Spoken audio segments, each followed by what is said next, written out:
Hey, folks, I'm Big Sam, and I've done it the wrong way for a long, long time. Welcome back to the Big Sam Podcast, where we talk about life, leadership, faith, and everyday choices that help us move the needle. So, today we're going to talk about something that seems old school, which is kind of cool because I've been described as old school a time or two. It's not flashy, won't make the evening news. You probably won't see people bragging about it on social media. Not going to get you a bunch of followers. Not sure why I'm doing it, but today's episode is people you can be the person people can count on, or people you can count on. How to be that person. If someone asks the people who know you best to describe you in one sentence, what will it be? Will it be their? Would they say you're talented? Would they say you're funny? Would they say you're successful? Not me. Smart? Again, not me. Or would they simply say, if they tell you they're going to do something, you can take it to the bank? That person is dependable. And I remember going back early on in my career. My first few years, my first job in quality, and having seeing it written down on my review, my annual, semi-annual, whatever it was review, where my boss put very dependable. It's like, yeah, that made me feel so good because he could count on me. And that's ebbed and flowed, waxed and waned over the years where I've been more and less dependable. We'll talk about that a little bit later. So think about that person in your life when something really matters, when the chips are down. Who do you call? When your car won't start, you need help moving, your child is sick, your world falls apart. You don't usually call the funniest person. You don't necessarily call the smartest person. You don't call the person who always answers, or you call the person that always answers, the person who shows up, the one that follows through, the dependable person. That's who you're going to talk to. That person becomes an anchor in our lives. That becomes your person, your guy, your gal. They create stability, they create peace, they create confidence. The sad part is dependable people seem to be getting harder and harder to find, no doubt. We become comfortable saying things like, we need to get together sometime. I'll call you tomorrow. And I've got a friend of mine that I do that to all the time. And unfortunately, I'm not the dependable person in that area right now.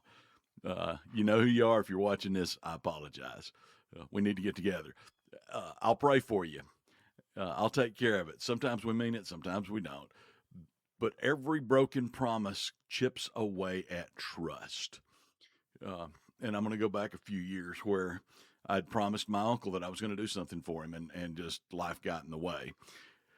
And he called me up, and I was a little put off by this, but it was true. It when he said, "Hey, your word ain't worth squat," uh, at that point in time in my life, he was right.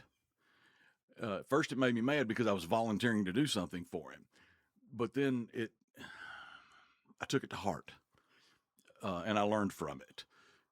And I've tried not to be that person. If I tell you I'm going to do something, I want to go. I want to do it, no matter what. Uh, Again, I've done it the wrong way for a long, long time. Character's built while nobody's watching. It's built when you return the shopping cart instead of leaving it in the parking lot. It's built when you arrive 5 minutes early instead of 5 minutes late. And believe me, people notice that. If you're constantly showing up at meetings 5 minutes late, people realize it and they know they can't depend on you. It's built when you admit a mistake before someone else discovers it. Again, struggle with that over years. It's built when you finish the project even though nobody's checking on you. Those little decisions don't seem important, but they're shaping who you're becoming. Think about a brick wall. One brick doesn't make much of a difference, but lay enough bricks the right way day after day, year after year, eventually you have something incredibly strong. Character works the same way. Nobody suddenly becomes dependable. They become dependable one small decision at a time. One of the greatest gifts you can give another human being is your presence. Just show up. Show up for your spouse. Show up for your children. Show up for your friends. Show up at church for church.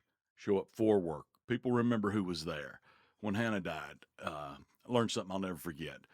People didn't know what to say. Honestly, neither did I. There weren't magic words to suddenly make everything okay. But you know what people did? They came. They showed up. Uh, they, they were here. We had people spend the night with us. Uh, we had people here, the night after the funeral, that evening, we had 100 people here at our house.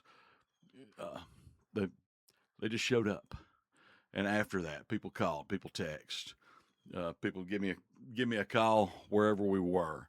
Hey, how you doing? Shoot me a text. How you doing? Uh, they sat in our living room. They cried with us. They prayed with us. They hugged us. They brought food. They sat in silence when there weren't any words. 18 years later, I don't remember every conversation, but I remember who showed up. Presence is powerful. Be that person that shows up for other people. There's another side to dependability we don't talk about very often. It's easy to show up when life's easy. It's easy to keep commitments when everybody's healthy, your finances are good, life's running smoothly. But what happens when life blindsides you? Many of you know that Amy's battling cancer. We've spent the last 2, 3 months going to doctors, surgery, specialists, scans, blood work, chemo that we've started in now, blood work. There's days when she's exhausted, days when she doesn't feel like getting out of bed. I mean, it's the challenge to get from the bedroom downstairs to her recliner. Days when we're waiting on test results that could change everything. If you've walked through cancer with someone you love, you know what I'm talking about.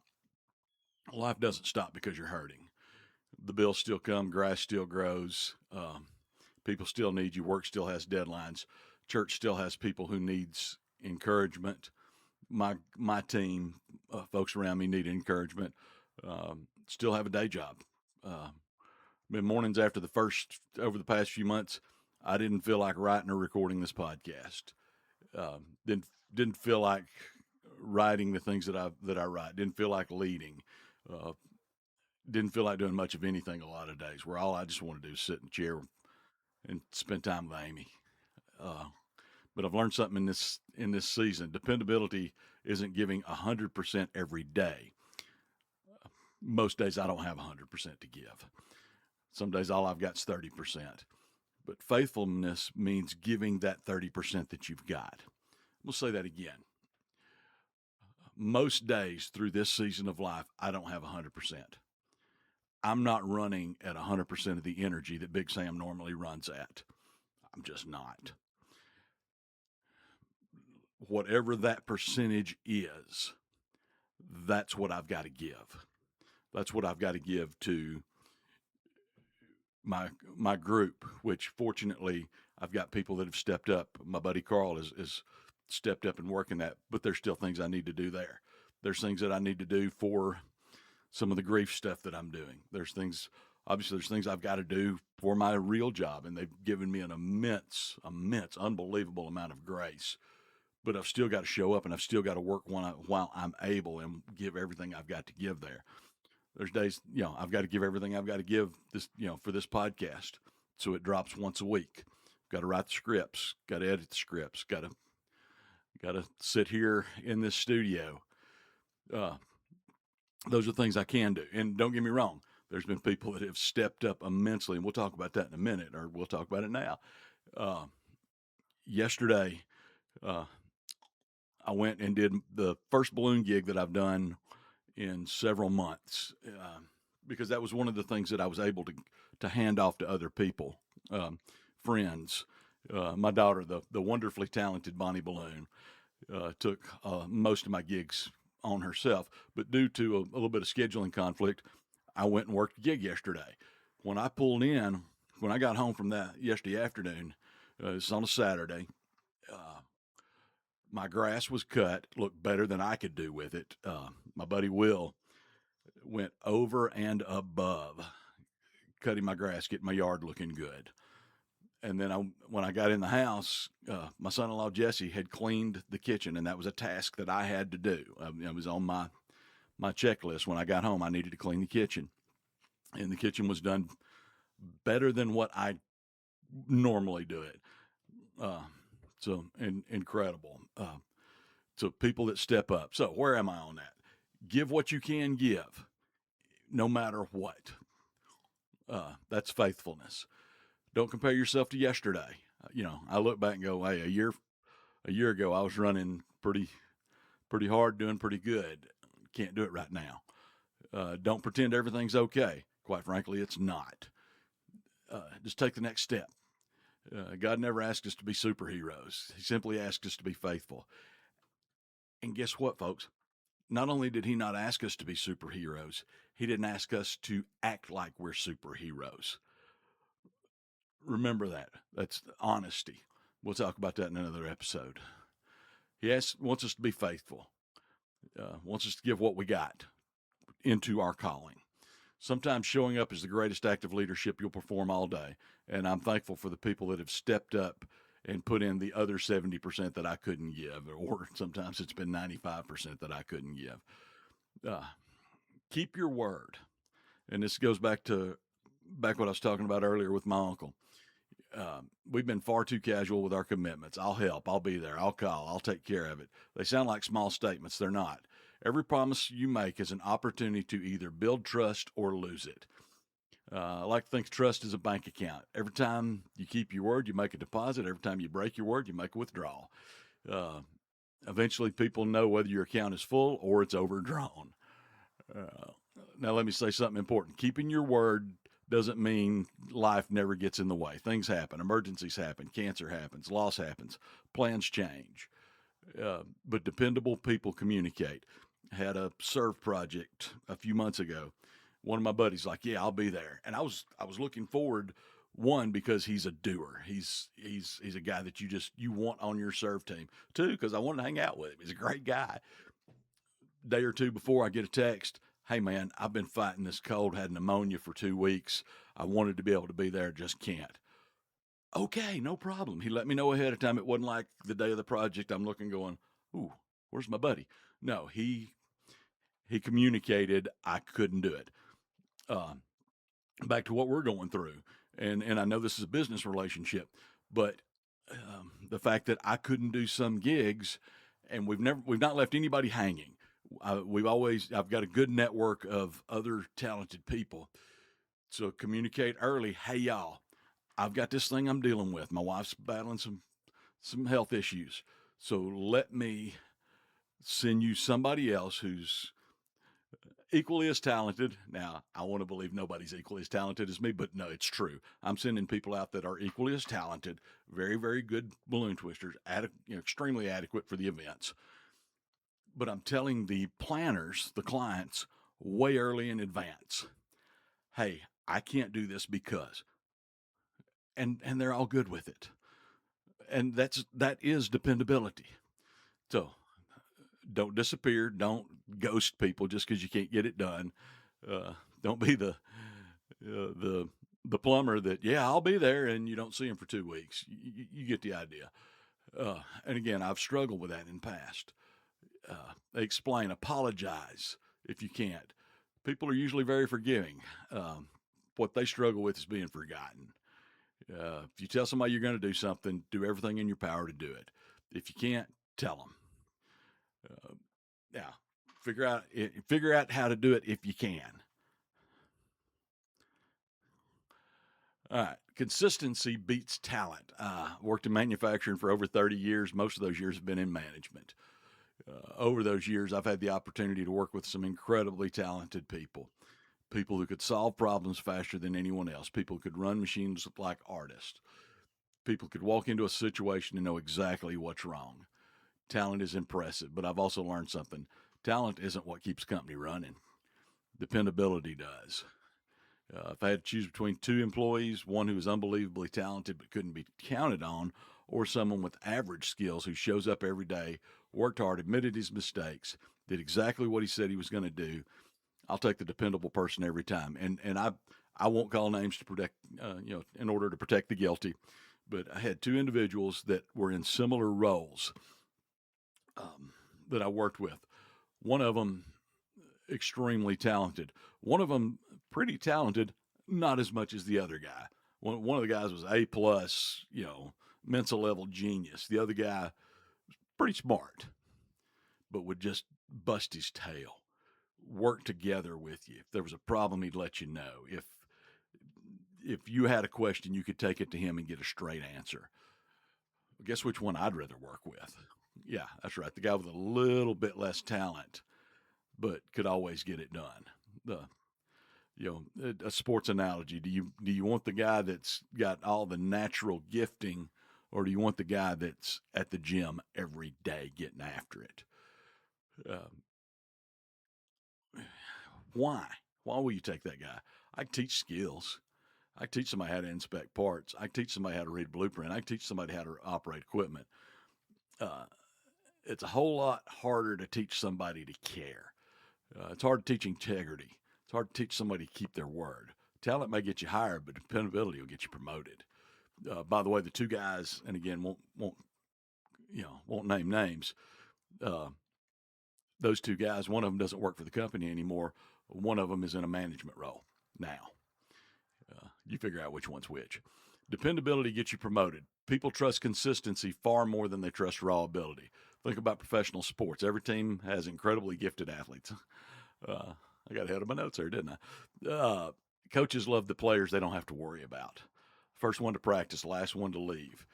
The one who gives effort, the same effort, whether 10 people are watching or 10,000, consistency wins. Not because it's exciting, but because it's reliable. Great story on effort versus talent. And the Atlanta Braves right now, and I'm a Braves fan, have been through the rotten years. But they were talking about, somebody was talking about who is the first person in the weight room every morning. It's Walt Weiss, the manager. That's right, 60 something years old. He's the first guy in the weight room. Literally coaching guys that could be his grandkids. And they also said that on the squat rack, he's the guy putting up the most weight. So what will that do for your leadership? Well, it'll take you from one of the worst teams in the league last year to one of the best teams in the league this year. To be that guy. So one day doesn't define you. Let me encourage somebody today. Being dependable doesn't mean you're perfect. You are going to forget something. You're going to miss an appointment. You're going to let somebody down. I've done all those things. One mistake doesn't define you. One bad day doesn't ruin your reputation. One, oh no, that slipped. That's not going to blow you up. It matters what you do next. Are you going to make excuses? You're going to blame other people? You're going to pretend it didn't happen? You're going to say, "Oh, it's my equipment. It's just the hand I was dealt." No, you apologize, then you fix it. One of the greatest leadership lessons I've ever learned is this: people don't expect perfection; they expect honesty.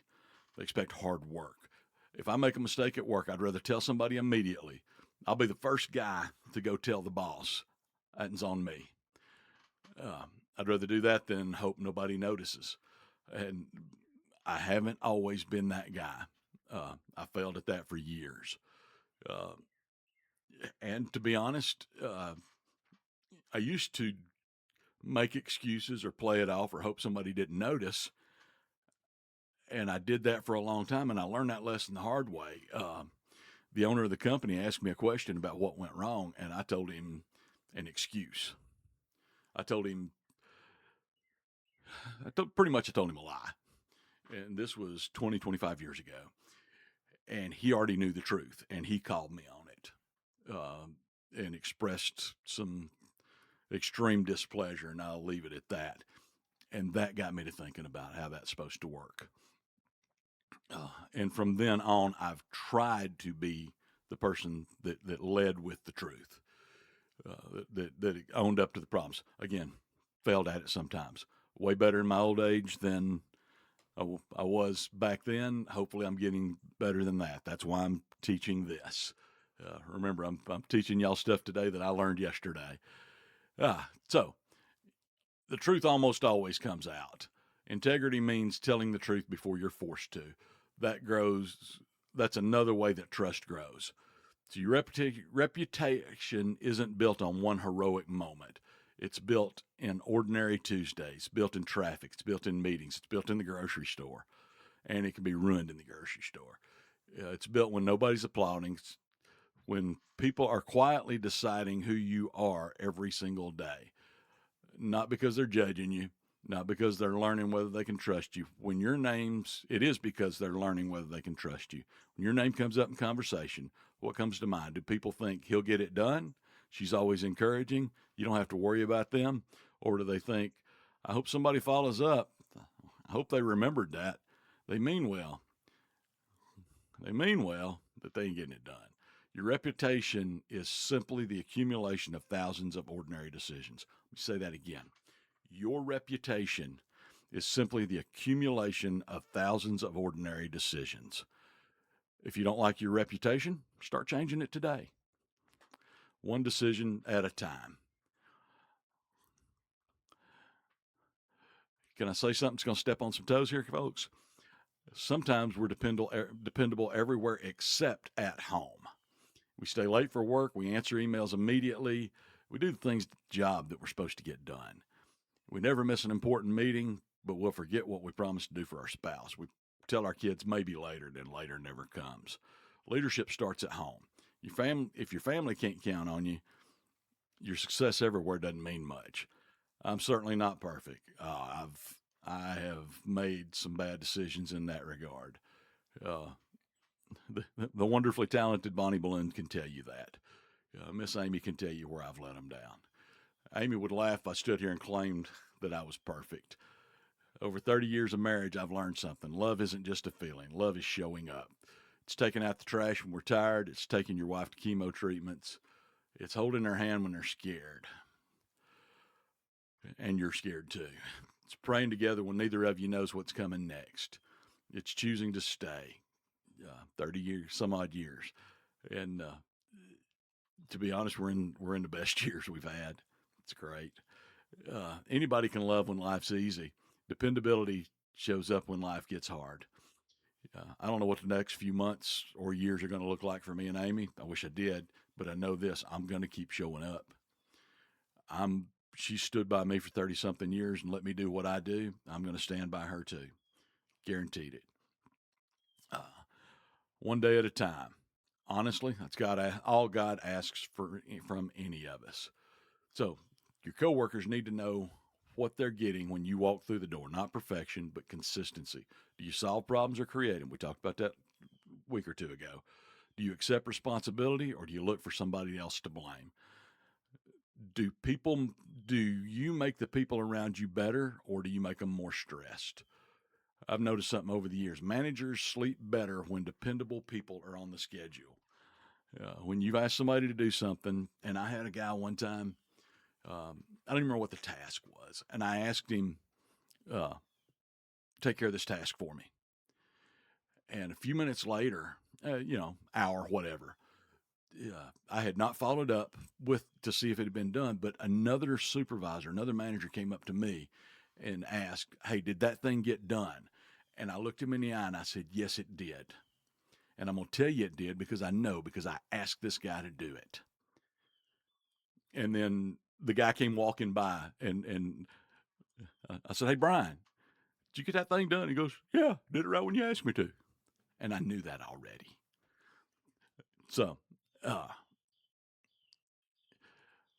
managers sleep better when dependable people are on the schedule, not because they're perfect, because they don't create unnecessary drama. They communicate, they take ownership. Something goes wrong, they're already working the solution before someone has to ask. That's leadership.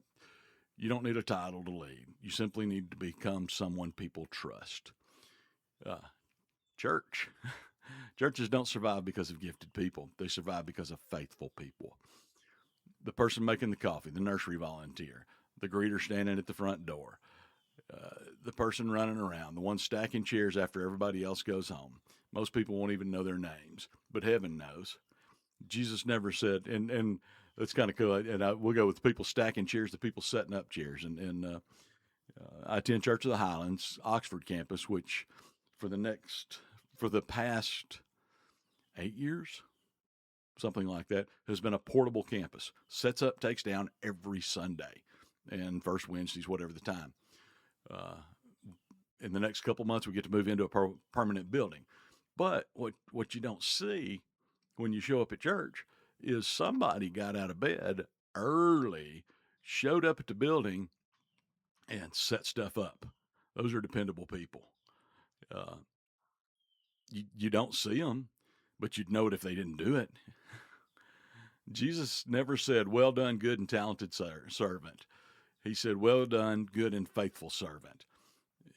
Faithfulness, dependability, consistency, those are kingdom values. Sometimes we celebrate sometimes we celebrate platform when God is celebrating faithfulness. It takes faithfulness every single time. Here's something I don't think we appreciate enough. Dependable people lower everyone's stress. Again, I've got dependable people that work with me now that I know if I've got to be out, which I've been out a lot lately, things are just taken care of. They know what I need to do. They get it done. Uh, when they tell you they're going to handle something, you quit worrying about it. You don't call it a check. You don't wonder if they remembered. You don't lie awake thinking about it because they've earned your trust. Their dependability creates peace. Now, think about the opposite. We've all known people who create anxiety when you give them a responsibility. You wonder if they'll get it done. You wonder if they'll finish. You wonder if they remember. One person brings peace into every room they enter, the other brings uncertainty. Which one are you? Every one of us is creating one of those environments for the people around us. The dependable person makes everyone's life a little bit easier. And isn't that what leadership is really all about? It's making life better for the people around you. So here we go.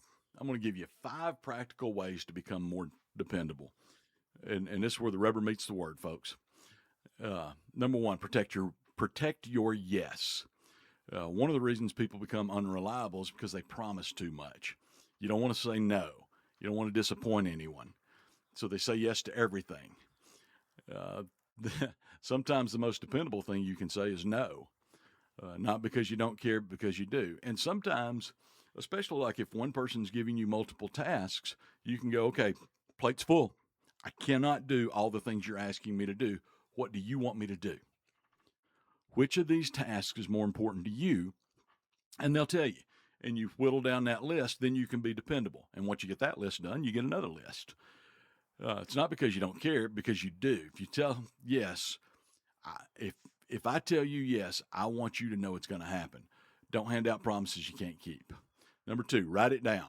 Your memory isn't as good as you think it is, and this is an area that I struggled in. I would there was would be things that wouldn't get done, that I wouldn't get done because I'd forgot them. Uh, Work around a guy, he's 28 years old, and he told me, so I don't have to write all this stuff down. I can remember it all. He probably can. Me at 56, I can't remember anything. So use a calendar. And here we'll give you a shameless plug. So go back to, I came to a realization a couple years ago, 2, 3 years ago, that I couldn't remember everything. I would be handed tasks and I would forget them. They'd fall off my plate. So I started writing them down. I started using day planners, tried lots of different ones, and there's some really good ones out there, but nothing that really worked for me. My brain works a little different. Maybe yours does too. I couldn't come up with a day planner that I like. So guess what, folks? I have figure out how to use this. Everything in the camera works backwards. This is my day planner that I use right now. And it is the Big Sam Podcast Move the Needle Planner. The one that I've got here is the only one in existence. All right. Uh, I had it made up. I drew it out like I liked it, sent it off to the printer, got a prototype. So, having said that, I've got some changes that I want to make. I'm going to use it for another couple months.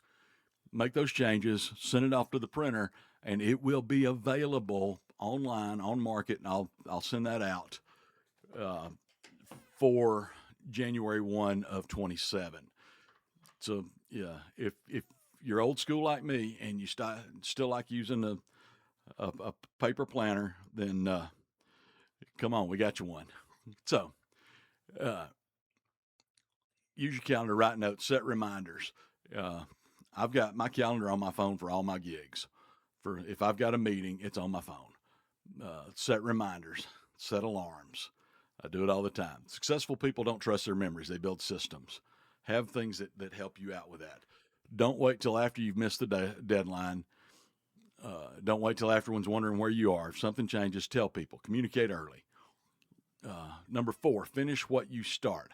Have and I am the world's worst about this. Okay, half finished projects are everywhere. Half painted rooms, half read books, half completed promises. Finish. I'm in a half constructed uh, studio right now, but hey, we got it. We're here. Uh, Finish. There's something powerful about becoming known as someone who completes things. The world's full of starters. Be a finisher. Do the little things well. Never underestimate small acts of faithfulness. Return the phone call. Pick up the piece of trash. Be on time. Say thank you. Write the thank you note. Send a text or a video. Keep your promises. Those little things don't seem important until they're done every single day. That's how you build trust. One ordinary decision at a time. And one more thought. I don't think dependability is really about schedules or calendars or productivity. I think it's about love. Uh, Jesus said the 2 greatest commandments were to love God and love people. Alan Mulally talks about it in his book. And Alan was the CEO of Boeing and CEO of Ford. Uh, 2 of the biggest companies on earth, literally. And his number one rule was love them up, love people. You love people by keeping your word, show up, following through, being dependable. It's love. Those are love in action. And as I was thinking about this episode, I asked a difficult question, it's kind of the same thing we said to open up. Uh, if something happened to me tomorrow, what would people remember? Would they remember how many podcasts that I recorded, how many balloons I twisted, how many parts I measured, how many books I've written? By the way, putting the buzz out, I've got a book coming in the next few months. You'll learn more about that later. I'm just gonna create a little buzz there.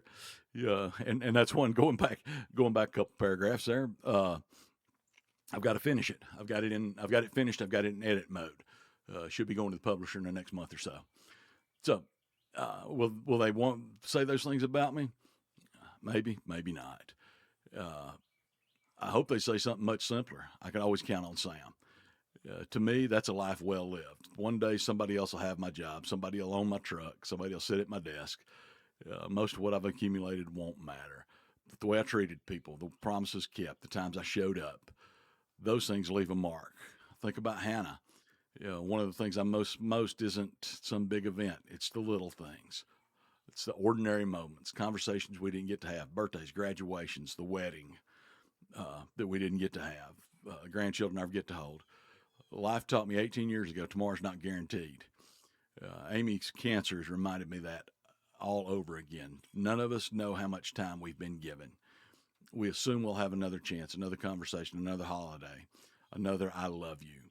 But we don't know that.